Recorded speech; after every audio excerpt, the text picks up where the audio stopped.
tous, bienvenue à vous dans votre dernière émission Ensemble c'est mieux de l'année. On est ravis de vous retrouver. Alors on aimerait évidemment que Noël rime avec écologie, n'est-ce pas Céline? Écologie et économie. Et économie également. Puisqu'on va parler décoration, cadeaux et emballage fait soi-même.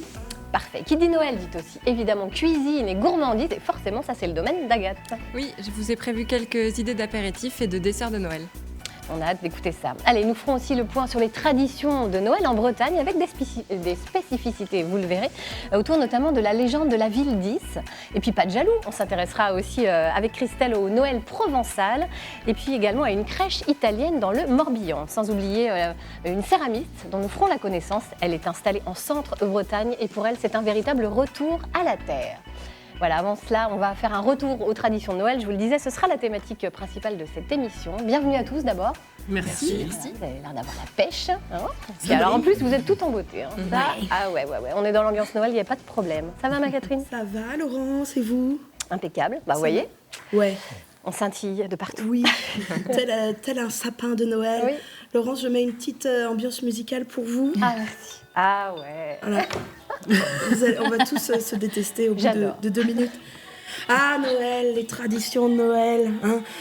Noël et ses cadeaux, sa consommation extrême, cet envol de papier formidable. J'éteins ça, pardon Laurence, parce que ça va me stresser. Alors, dont la moitié seront revendus, hein, bien sûr, sur les internets en janvier. Hein, Céline, on connaît ça. Noël est encore poussé à ses limites. Il n'y a plus assez de cran sur la ceinture. C'est l'hyperglycémie. C'est la mâchoire qui tremble. Est-ce que je vais pouvoir avaler une 3e part de bûche au beurre? Vraiment, là, c'est presque sportif, hein, c'est athlétique Noël à ce point-là. Noël et également cette épreuve pour l'esprit, voilà, et ces discussions politiques qui étayent peut-être une fois de plus la théorie selon laquelle vous avez été adopté. Les discussions, alors c'est le dîner presque pas fait, hein, Noël, la dinde est sèche, c'est toi la dinde, cette rancœur, l'alcoolémie aidant qui arrive et peut-être des vieux secrets qui ressurgissent. En tout cas, Noël, oui, Noël, ça sent le sapin parfois pour l'ambiance. Mais Noël, et c'est ça qui est important et qu'il faut retenir, je pense, c'est que si vous survivez à ces épreuves pour le corps et l'esprit, on peut dire c'est que votre famille est opérationnelle malgré tout et que vous pouvez en profiter pendant encore un an jusqu'au prochain Noël. Ouais, on où ce reprend sera des forces. rebelote. Voilà, Noël, c'est sportif, mais aussi c'est pour ça qu'on aime ça. Exactement. Allez, on va tout de suite faire une petite introduction en images. On va voir si c'est tout aussi populaire. Oh, c'est bientôt Noël. Entre les cadeaux, le repas et le reste, va falloir assurer. T'as raison, c'est du boulot toutes ces traditions. Y a pas de doute, Noël est la fête la plus populaire. 71% des Français la préfèrent même au jour de l'an. Pour 80% d'entre nous, avant la naissance du petit Jésus, Noël, c'est d'abord une fête de famille. Un rendez-vous attendu autour de petits rituels incontournables. Qui dit Noël, dit forcément sapin de Noël. Une tradition non pas religieuse, mais bien païenne. À l'origine, pour célébrer le solstice d'hiver, on décorait un arbre. La bûche vient de cette même tradition. Au Moyen-Âge, on faisait brûler une grosse bûche et on conservait les cendres qui devaient protéger la maison. La bûche se transformera en dessert à la fin du 19e siècle grâce à l'œuvre de pâtissiers français.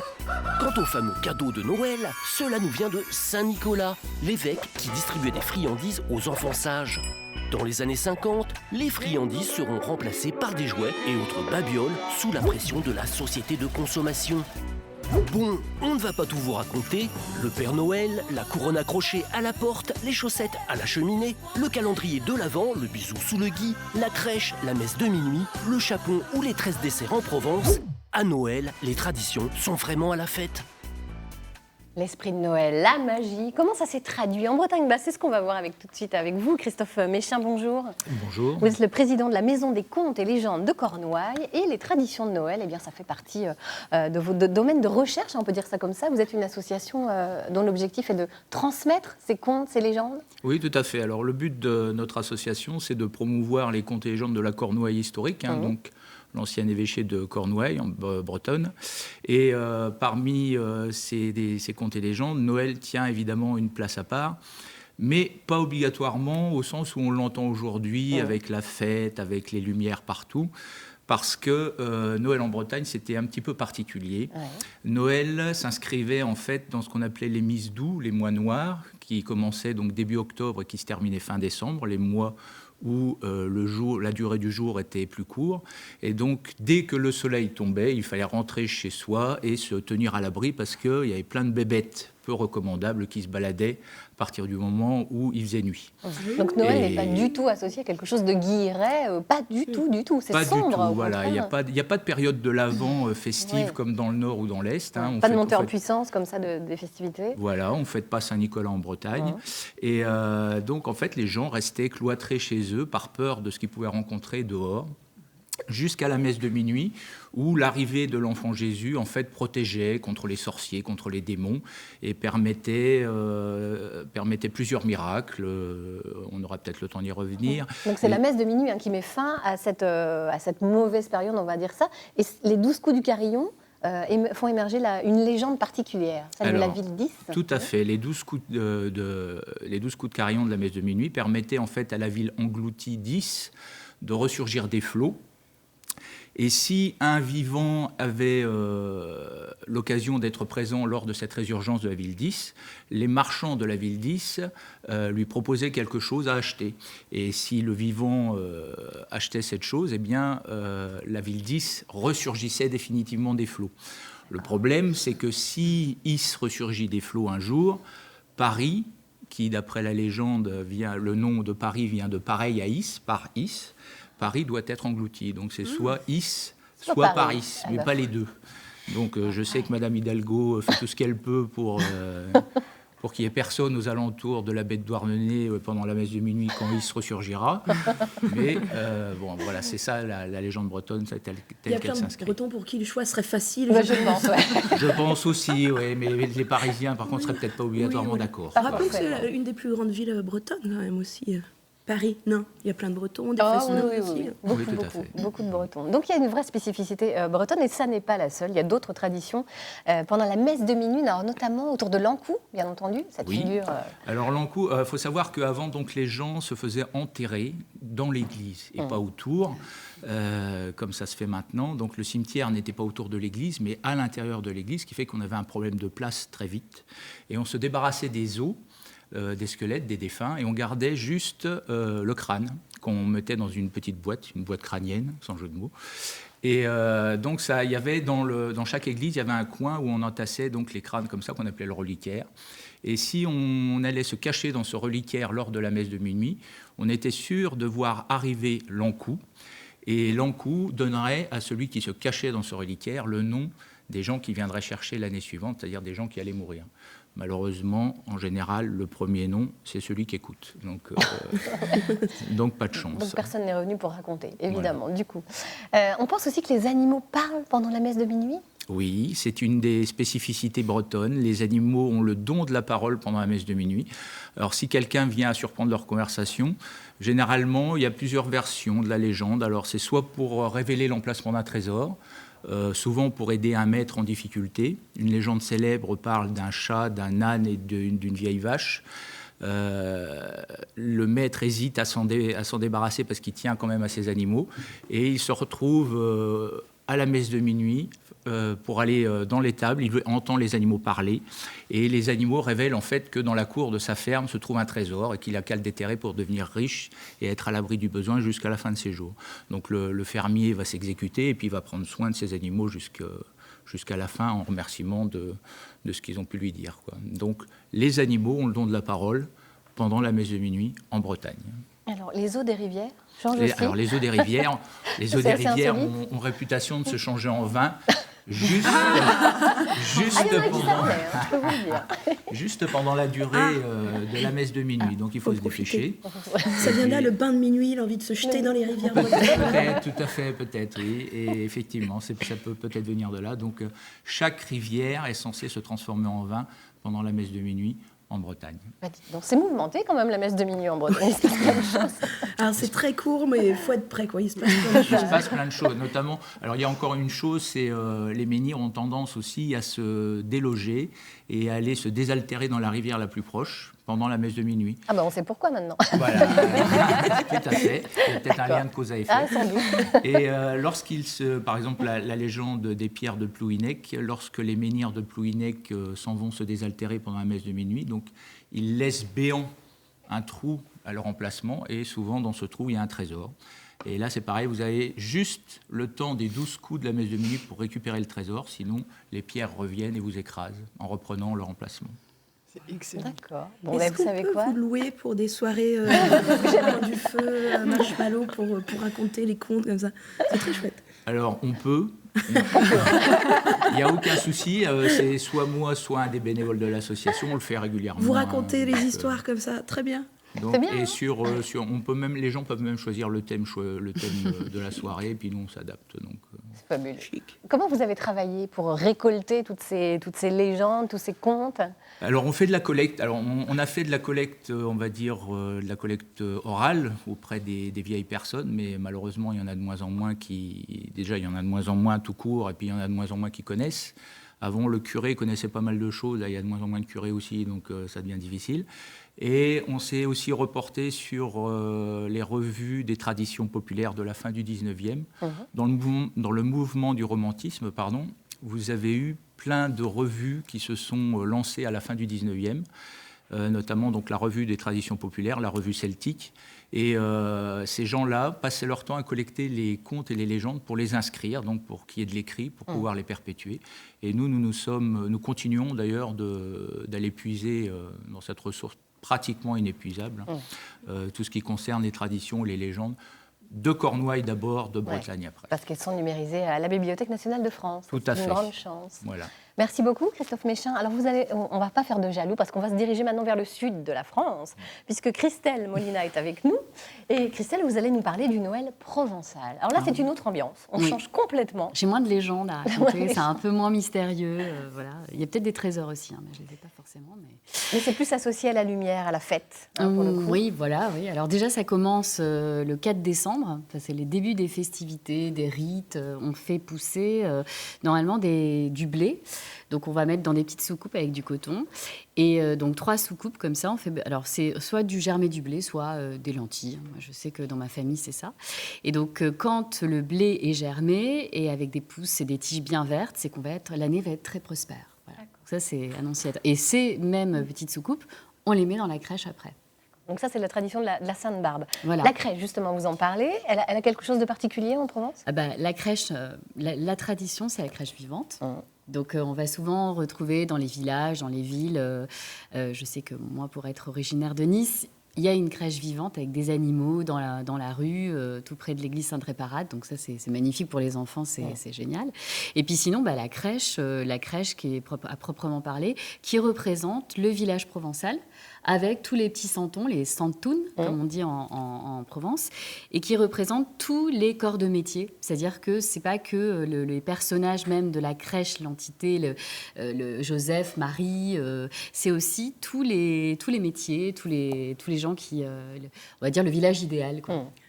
Alors, il y a aussi le gros souper qui est servi le soir de Noël. On y trouve quoi dans ce gros souper ? Alors, le gros souper, c'est avant minuit. Donc, c'est avant de... Et en fait, paradoxalement, ça s'appelle le gros souper, mais c'est plutôt maigre. C'est-à-dire qu'on va manger... on mange pas de viande, on mange du poisson, on va manger des légumes, des préparations de l'anchoyade, de la soupe à l'ail, des choses comme ça, des bouillons. Et puis, avec des petits pains qui sont préparés, 13 petits pains qui représentent les 13 apôtres. Il y a toujours, c'est symbolique, en fait. La table, il y a 3 nappes pour la Trinité, avec 3 bougies et 3 soucoupes qu'on a avec des germes de blé. Donc, il y a vraiment une symbolique de toute cette préparation. Et puis, les fameux 13 desserts. Alors là, il y en a qui salivent déjà d'avance. On fait du bouillon, mais on prend 13 desserts derrière. C'est ça. En fait, l'abondance arrive à la fin. C'est-à-dire qu'on revient de la messe de minuit. Et là, mon père me racontait, ma grand-mère découvrait 2 draps blancs qui couvraient la table, parce que c'était les surprises, et on découvrait les 13 desserts. Et là, les 13 desserts, alors je sais pas, vous connaissez les 13 desserts? Oui, moi j'ai ma famille qui a vécu, mes grands-parents ont vécu un petit peu à Marseille, et donc quand on allait à Noël, il y avait 13 desserts, mais c'était plus nougat, enfin des petites choses comme ça, chocolat, marron, etc. Alors après, c'est un peu libre, mais il y a des, on va dire, des traditionnels. Par exemple, ce qu'on appelle les 4 mendiants, qui représentent les ordres religieux. Ouais. Donc il y a, je vais les lire parce que figue sèche pour les franciscains, les amandes pour les carmes, les dominicains, c'est les raisins secs, les augustins, c'est les noix. Enfin, il y a des représentations. Et après, effectivement, il y a du nougat, la fougasse. Qu'on appelle la pompe à huile chez nous. La pompe à huile? Ah oui. Oui, parce que c'est un pain, une galette aplatie qui est faite à l'huile d'olive et qui est souvent riche en huile, mais qui est délicieux. Et puis des fruits frais, puis des dattes. Enfin, voilà, oui, il y a le melon de Noël qui se mange. Et puis moi, pareil, là je vais parler plus de Nice, parce qu'on parlait de Marseille, parce que c'est vrai que dans les Bouches-du-Rhône, il y a une grande tradition. Enfin, on fait vivre les traditions, mais on mange beaucoup des fruits confits. Et la spécialité à Nice, c'est les fruits confits. Donc on en trouve souvent sur la table des 13 desserts et après dans la galette des rois. Eh ben oui, parce que c'est pas fini. Après Noël, c'est pas fini, il y a encore la galette. Oui, c'est vrai. Ah, notre pauvre foi. Bon. Voilà. Et Christelle, on peut retrouver bien sûr dans les archives sur le site de l'INA, évidemment, toutes les traditions des régions françaises en fait. Oui, alors déjà pour les traditions provençales, vous les retrouvez sur ina.fr. Il y a quelques archives, vous tapez donc ina.fr, recherche simple, vous mettez Noël provençal, mais vous avez des archives sur la Bretagne et toutes les régions de France sont représentées. Donc c'est ouvert à tout le monde et gratuit, accès sur ina.fr. Merci beaucoup. Je vous propose maintenant qu'on parte en direction de Guères, dans le Morbihan, où se trouve une crèche, vous allez le voir, vraiment hors du commun, une crèche monumentale qui nous vient des bords du lac de Caume. Elle a été prêtée par la commune de Gravedona, une ville italienne avec laquelle Guères est jumelée. 400 personnages animés sur 90 mètres carrés, une pépite que sont allés visiter Stéphanie Zad et Philippe Boget. Giacomo Brambilla, un Italien qui habitait sur les bords du lac de Caume, a mis 32 ans à assembler cette crèche. À son décès, c'est la ville de Gravedona qui l'a récupérée. J'ai trouvé ça vraiment magnifique et en connaissant l'histoire en fait, de cette personne qui, pendant des années, a récupéré et a construit toute cette crèche, c'est tellement beau que j'ai voulu faire profiter mon mari et mes enfants de ce que cette personne a amassé durant toute une vie et maintenant on peut le voir. C'est magique. On voit ça avec des yeux d'enfant. La cité lombarde a prêté pour 3 ans cette crèche monumentale à Guères, sa ville jumelle. Les propriétaires du château de Couetbeau ont aussitôt accepté de l'héberger. De voir l'émerveillement des gens qui viennent visiter, les enfants, les adultes, et on trouve que c'est un moment de sérénité et c'est un moment de rupture en quelque sorte dans l'angoisse et les soucis de l'époque actuelle et c'est vraiment très, très, très joyeux. Il a fallu 6 mois et 4000 heures de travail à 7 personnes pour remonter l'ensemble. Georges en faisait partie. L'électricité, il y a 700 prises de courant. Bon, les petits appareils, tous les petits personnages animés, il y a 700 prises de courant à animer. Et en plus, c'est des prises italiennes, très difficiles à adapter avec les françaises, sur les blocs prises.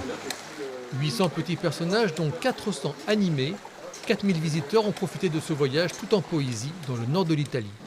Nous pouvons aussi élargir la dimension de la crèche dans la narration de l'histoire d'une région.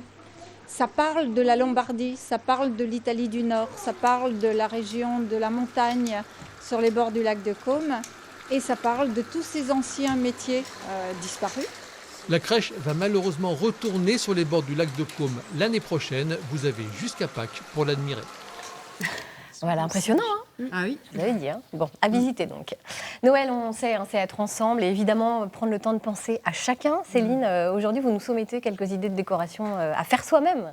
Oui, cadeaux également. Oui, parce que là, les vacances, c'est ce soir. Donc, les enfants, petits et grands, vont s'impatienter devant le sapin. Donc, je propose quelques ateliers créatifs pour passer le temps, passer des moments conviviaux tout en embellissant votre intérieur, puisque je vais en premier lieu vous proposer des petites idées de décoration pour le sapin, la table.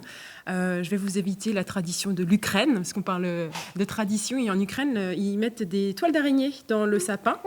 C'est signe de chance et de prospérité, puisqu'il semblerait qu'une famille pauvre qui avait acheté un sapin n'avait pas les moyens de décorer son sapin, et les araignées ont eu de la peine. Elles ont tissé leur toile la nuit, et le matin, avec la rosée du matin, ça faisait des fils d'or et d'argent. Je trouve ça très joli, mais j'ai proposé autre chose, si vous voulez bien, parce que nous, ça fait un peu Halloween pour nous. Donc, première proposition, déjà, petite balade en forêt, ramasser des pommes de pin et des brindilles. Vous verrez, vous pouvez faire plein de choses. Et on laisse les araignées, on l'a compris. On laisse les araignées, voilà, les pommes de pin, vous pouvez les assembler avec un petit cordage pour faire une guirlande, ou bien les mettre dans le sapin avec un petit ruban. C'est très simple et c'est très joli, côté très naturel. Avec des brindilles, autre possibilité, on peut faire de quoi accrocher dans le sapin, on les coupe, on les assemble, et puis une petite ficelle, le tour est joué. Sinon, on peut faire un sapin accroché au mur, des brindilles de plus en plus longues, que l'on raccorde avec des ficelles. On met des petites décorations, une guirlande lumineuse, et le tour est joué. Ça va illuminer un petit peu, rendre plus chaleureux votre intérieur. Magnifique. Avec du carton. Le carton aussi, on peut récupérer du carton et on peut faire des choses sympas. Par exemple, je vous ai fait un petit exemple. Voilà, j'ai fait un exemple, j'ai fait un petit sapin en 3D, voyez-vous. C'est très simple. Vous voyez, voilà, vous faites une petite fente ici, une petite fente là, et vous assemblez le tout. Et on peut faire en étoile, en bonhomme de neige, c'est très varié. Il y a des petits patrons disponibles sur Internet. Mais moi, j'ai un petit coup de cœur parce que je fais ça avec mes neveux à Noël. C'est les perles à mâche. Je ne sais pas si vous connaissez. Alors, montrez-nous. En fait, vous achetez ceci dans les magasins de loisirs créatifs. Voilà, c'est des petits sachets avec des perles qui sont en fait... Il y a des petits trous, vous voyez, des petits trous. Et vous prenez une plaque sur laquelle vous assemblez. Et c'est très ludique pour les enfants parce que du coup, ils vont devoir compter, ils vont devoir observer pour reproduire ce genre de choses. Wow. C'est très varié. On peut faire des bonhommes de neige, des petits cerfs et le Père Noël. Et donc, moi, je mets ça dans mon sapin. Et pas que, vous le verrez. Ça peut aussi... Pinterest, c'est une mine d'inspiration. Vous trouverez tous les modèles possibles pour reproduire ce genre de petites choses. Et ça peut aussi être une idée cadeau. Parce que vous voyez, par exemple, derrière, on a une photo qui est des dessous de verre qu'on peut offrir à papa, maman. Ou bien pour des amis, ça peut être très joli. Mais voilà, c'est pour petits et grands enfants, dirons-nous. Petits et grands. Allez, les cadeaux maintenant, justement, qu'on peut faire soi-même. Il y en a, vous avez plein d'idées. Il y a beaucoup d'idées. Alors, accessibles, basiques, simples, pas besoin d'être couturier ou menuisier. C'est prendre le temps pour la personne à qui on va l'offrir. Panier gourmand, par exemple. Ça parlera certainement à notre amie Agathe. Faire du caramel au beurre salé, etc. Et pourquoi pas faire un petit kit à cookies. C'est très tendance en ce moment. Vous mettez dans un bocal tous les ingrédients et c'est une invitation à cuisiner. On peut faire la même chose avec des cosmétiques, les faire soi-même.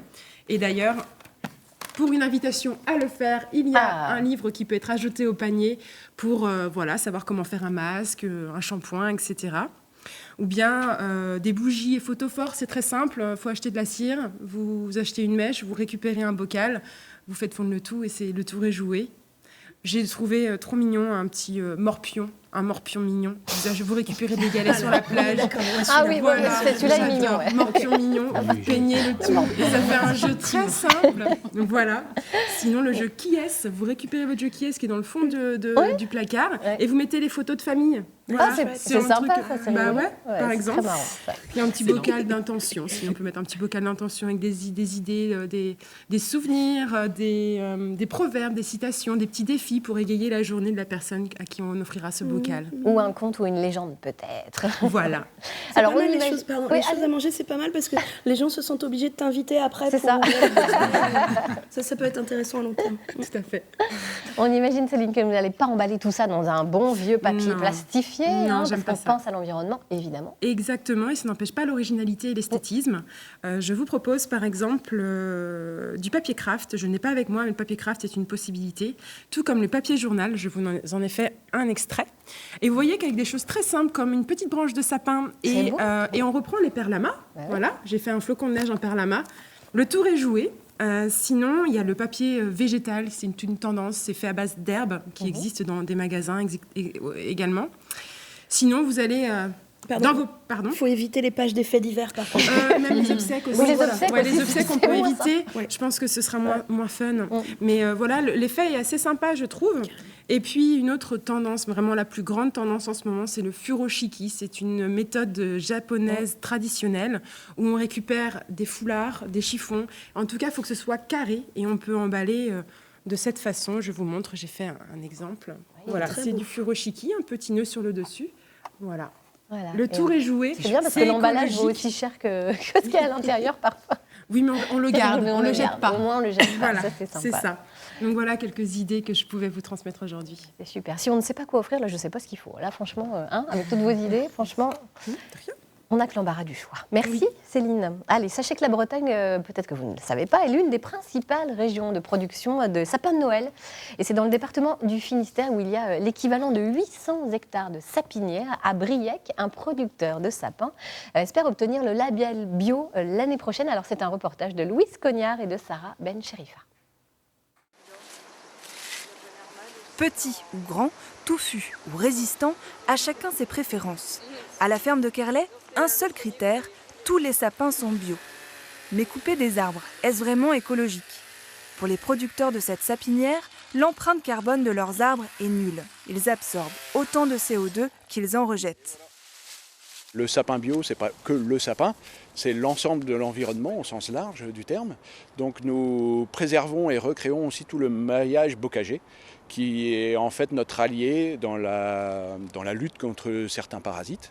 On va prendre par exemple les pucerons, qui sont mangés par certains types d'oiseaux, ou les coccinelles. C'est ici, sur cette parcelle, que naissent les sapins.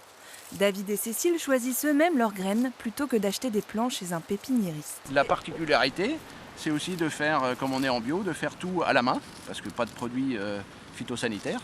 Donc chaque mois, nous venons tirer les mauvaises herbes, ou les herbes que nous ne souhaitons pas avoir en concurrence avec les jeunes semis. Un sapin bio demande plus d'heures de travail et de main-d'œuvre qu'un sapin conventionnel. Pourtant, le prix affiché est le même. On n'a pas le label, on aura le label que l'année prochaine. Et puis, pour l'instant, ce qu'on cherche aussi, c'est à se faire connaître. Et donc, pour se faire connaître, il faut qu'on s'aligne sur les prix du marché. Un pari réussi avec un objectif, vendre 2000 sapins cette année. Ça nous tenait à cœur en fait que les sapins ne soient pas pris avec, par exemple au milieu de la France ou dans le centre de la France. Voilà, c'est vraiment une démarche locale et écologique. Pour être écolo jusqu'au bout, David a un autre projet, des sapins en pot à replanter après Noël. Voilà, l'écologie. On va continuer à en parler avec vous, Marie Compagnon. Bienvenue. Merci. Bonjour, vous êtes céramiste au Fawet, dans le Crèze-Braise, comme vous dites. Voilà. C'est un compliment. Vous êtes dans le Morbihan. C'est une reconversion pour vous ? C'est une reconversion, oui. C'est un retour à la terre, en fait. J'ai commencé la poterie quand j'étais petite. J'ai eu une carrière un petit peu variée, architecte, paysagiste, et ça ne correspondait plus à mes valeurs. Je n'arrivais plus à exercer de la manière dont je voulais exercer. J'ai donc franchi le pas, la décision. J'ai fait une formation pour me reconvertir en tant que céramiste. Voilà. Donc, c'est la nature qui m'inspire. Ouais. Alors, vous êtes dans une démarche globale de respect de l'environnement parce que ça va au-delà des céramiques. C'est ça. C'est ça. C'est ce que je souhaiterais, c'est travailler déjà avec des terres les plus locales possibles.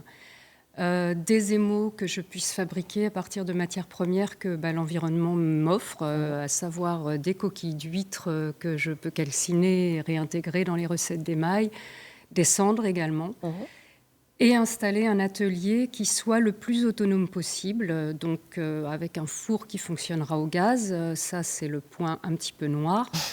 Mais pour le reste, tourner les objets avec l'eau de pluie ou l'eau du ruisseau qui se trouve chez moi, fournir l'électricité pour faire tourner mes tours avec les panneaux solaires, les panneaux photovoltaïques. Voilà. Ouais, voilà, c'est un véritable retour à la terre, comme vous le dites. Là, effectivement, on est dans une vraie démarche d'écologie et de respect de l'environnement. C'est ça, zéro déchet aussi pour recycler. Lorsqu'on tourne, on voit qu'on fabrique de la barbotine, etc. Ouais. Donc ensuite, je recycle la terre, je la tourne à nouveau, etc. etc. Alors, quel type de création allez-vous faire ? C'est tout type de plats, de récipients, dites-nous. Mon leitmotiv, mon cheval de bataille, ça va être diversité. C'est-à-dire que je ne suis pas là pour concurrencer la Chine. Je suis là pour tourner des objets qui ont une âme et plusieurs vies. Des objets que j'aimerais beaux, utiles, plusieurs fonctions, et durables. C'est le nom que j'ai choisi pour mon atelier. Beau, utile et durable, ce qui veut dire bourgeon en anglais, bud. Bud. Voilà, donc des objets pour la maison. ça, c'est un champ d'investigation et d'expérience sans limite. Mais aussi pour le jardin, puisque quand j'ai pas les mains dans l'argile, j'ai les mains dans la terre de mon jardin. Je cultive, je sème, je bouture, je plante. Voilà, donc des objets pour des oiseaux qui peuvent devenir des germoirs. Voilà, des objets vraiment, encore une fois, qui ont plusieurs vies et plusieurs fonctions. Alors, pour pouvoir aller au bout de votre projet, vous avez lancé une campagne de financement participatif sur la plateforme Kengo. Oui. Combien de jours reste-t-il pour vous aider? Dites-nous. Alors, il reste 8 ou 9 jours, je ne sais plus exactement. Bon, c'est parfait. On est en période de Noël. Et puis, voilà. Si on veut justement faire un Noël un peu solidaire et vous aider, eh bien, c'est le moment. Vous demandez combien sur la plateforme? Alors, au total, j'ai demandé 7 500 € en tenant compte de la participation que prélève Kengo, évidemment, et puis les charges qui sont à prévoir sur ce budget-là, qui sont prélevées. Et ça me permettra de mettre en service mon four, puisque pour le moment, j'ai le four, j'ai les tours, je peux tourner, mais je produis dans la maison. Et le four n'est pas en service, puisque le toit du hangar n'est pas en état de recevoir à la fois les évacuations du four et qu'il me faut un budget pour installer la citerne de gaz et les fameux panneaux solaires que j'ai, mais qu'il faut faire installer. Alors, vous êtes déjà à plus de 82%, hein, c'est ça? Oui, c'est donc ça. Déjà, même le four, vous allez pouvoir... aujourd'hui. 84 aujourd'hui. Le four, c'est bon. Le toit, c'est bon. Il manque le budget pour finaliser l'installation autonome avec les panneaux solaires. Voilà. Bon, écoutez, voilà. Alors, si on veut vous aider, c'est maintenant. On y est presque. Un petit coup de pouce encore pour Marie. Et puis, comme ça, vous reviendrez nous montrer vos réalisations. Avec plaisir. Avec et puis, plaisir. Voilà. Ensuite, je pourrais ouvrir l'atelier, partager des stages et cet amour de la terre. C'est vraiment une discipline qui fait beaucoup de bien. Et est-ce qu'on peut vous retrouver sur les marchés là pendant les vacances Alors de Noël? là, pour le moment, non, puisque je n'ai rien de cuit. Tout est cru pour le moment, mais j'espère dès le printemps. C'est pour Noël 2020. Pour Noël 2020, des petits cadeaux et des gros cadeaux, voilà. Avant, c'est les cadeaux d'anniversaire. Oui, aussi. Voilà. Merci beaucoup, Marie. Merci à vous. On va maintenant retrouver Camille Génissel, vous savez, notre experte en animaux. Eh bien, en cette fin d'année, nos petites bêtes ont aussi droit à leur repas de fête. Ça va parler à Agathe. Voici quelques idées. Bonjour, moi c'est Sophie. Et moi c'est Julie. Donc on est venu voir Camille aujourd'hui pour apprendre à faire un repas de Noël pour notre chien.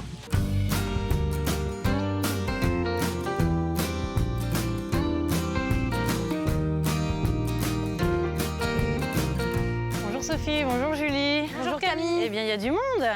Les chiens aussi ont le droit de fêter Noël. Je vais vous montrer comment leur préparer un repas de fête. Suivez-moi. Allons-y.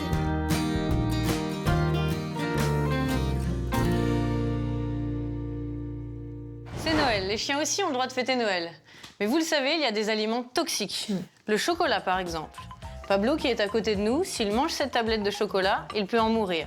200 grammes de chocolat noir peuvent tuer un chien de petite taille ou de moyenne taille. L'oignon est aussi un aliment très toxique pour le chien. Pourquoi l'oignon? Pourquoi l'oignon? Parce que l'oignon peut leur créer des troubles digestifs, vomissements, diarrhée. Le raisin est aussi un aliment très toxique pour le chien. C'est un aliment qui leur crée des problèmes rénaux, donc c'est très dangereux. Une grappe de raisin peut tuer un chien de 10 kg.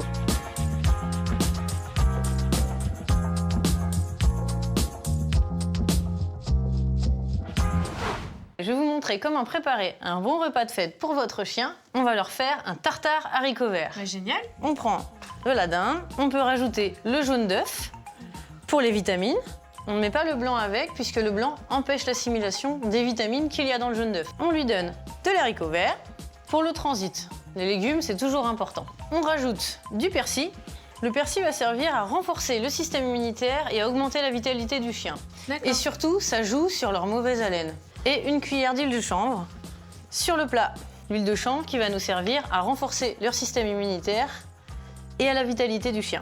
Parfait, avec ça, on a un repas très équilibré et très appétant pour le chien.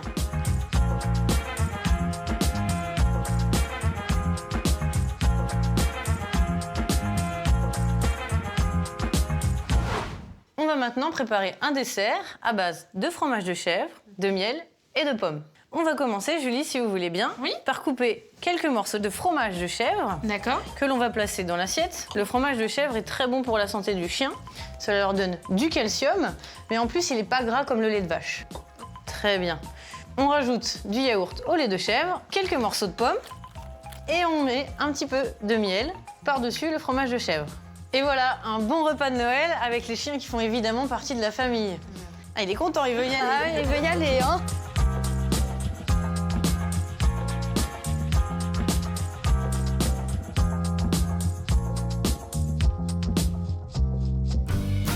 On résume. Pour préparer un repas de Noël à son chien. Tout d'abord, bannissez les aliments toxiques comme le chocolat, les oignons ou le raisin.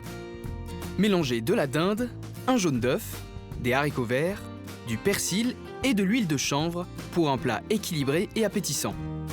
Pour le dessert, associez du fromage et du yaourt au lait de chèvre, des pommes et du miel.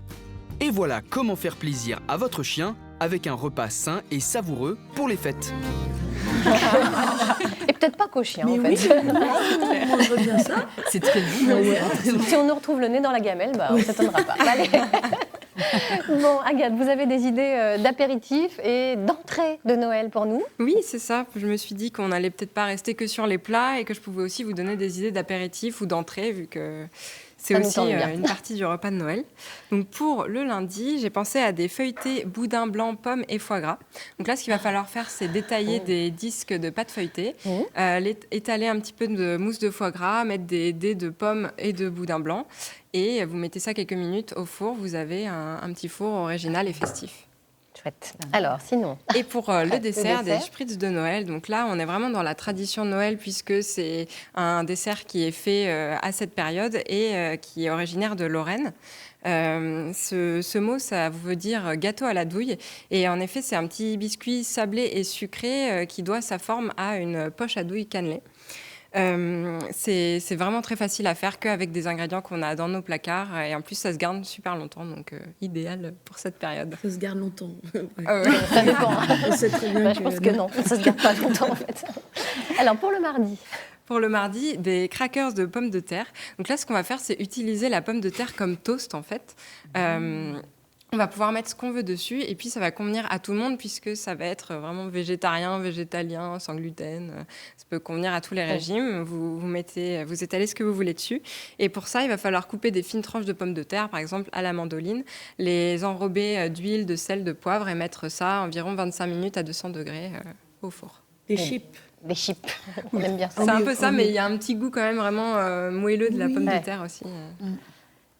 Le dessert. Pour le dessert, des sapins moelleux au chocolat. Donc là, vous allez choisir la recette de moelleux de votre choix.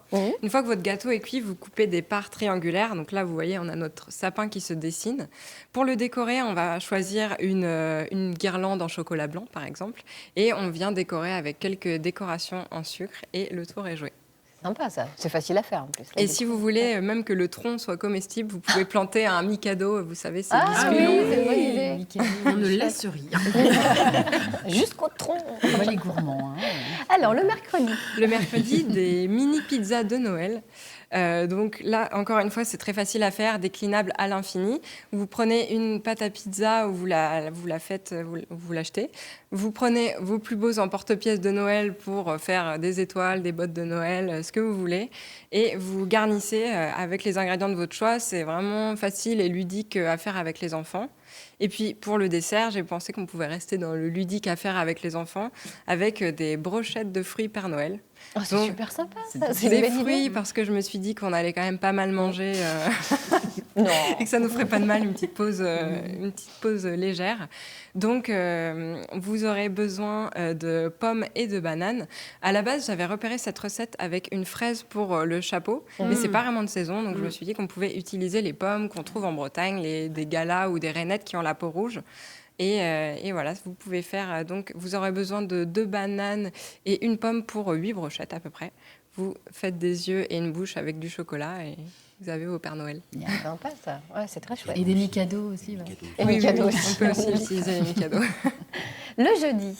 Pour le jeudi, là, on va tout simplement utiliser les restes du lendemain de Noël. Mais il n'y a pas de restes. Généralement, il reste quelques petites choses. Donc pour faire des tartines, c'est convivial. Chacun fait sa tartine. Ça peut être des restes de guacamole, de houmous, de rillettes de maquereau par exemple. Vous pouvez même, si vous voulez, faire un sandwich foie gras confiture de figues. C'est un peu long, mais c'est vite fait. Voilà, c'est très un truc simple, quoi. Et puis pour le dessert, des sablés de Noël au sarrasin. Donc là, c'est une recette sans gluten et végétarienne. Vous aurez seulement besoin de poudre d'amande, farine de blé noir, d'un œuf, de sucre et d'un peu d'huile végétale. Si vous voulez, j'ai fait une petite fournée. On pourra en manger quelques-uns à la... Vraiment parce que t'as amené, mais parce que sinon... On va commencer à les faire passer. Allez, Marie, et puis on va faire passer pendant que vous... Pour le vendredi, je me suis quand même dit que j'allais faire un repas complet de Noël. Donc là, j'ai pensé à des pommes de terre à la suédoise avec une bonne pièce de viande, du tourne-dos par exemple, qui vient de chez le boucher. Et puis vous faites une sauce au poivre. La petite particularité, c'est les pommes de terre à la suédoise. Donc on les appelle les pommes de terre Hasselback. En fait, on va couper des fines tranches dans la pomme de terre, mais pas jusqu'en bas pour que la pomme de terre reste quand même entière. On badigeonne de beurre, d'herbe et de sel et de poivre. On les met 1 heure au four et elles vont vraiment ressortir croustillantes à l'extérieur et tendres à l'intérieur. Donc c'est sympa à avoir dans son plat. Et puis pour le dessert, une traditionnelle bûche de Noël. Mais en fait, j'ai une petite idée pour la simplifier. Vous allez simplement faire un cake. Là, j'ai fait un cake à la noisette. Une fois qu'il est refroidi, vous le coupez en 2 dans le sens de la longueur. Vous pouvez mettre à l'intérieur un insert pralin, noisette, sarrasin. Et puis, ensuite, vous faites un glaçage, c'est très facile, avec de la crème fraîche et du chocolat blanc pour faire une ganache montée chocolat blanc. Et en fait, on va oublier la forme du cake vu qu'on va le recouvrir de ce glaçage et ça va nous faire une forme de bûche. Donc, très facile c'est pas également mal, à faire. ça. Magnifique. Bon, franchement, plein d'inspiration pour les repas de fête, c'est super. Alors, vos sablés, c'est un délice. Ils sont vraiment... Et ils se sont arrêtés, là. Ils n'ont pas refait. On va refaire un deuxième tour. Oui, et on en garde pour la régie, pour tout le monde autour. Vous en faites pas, on vous oublie pas. Merci. Merci, Agathe. C'est vraiment plein de petites idées, mais on voit très simple, en fait, avec des fruits, avec...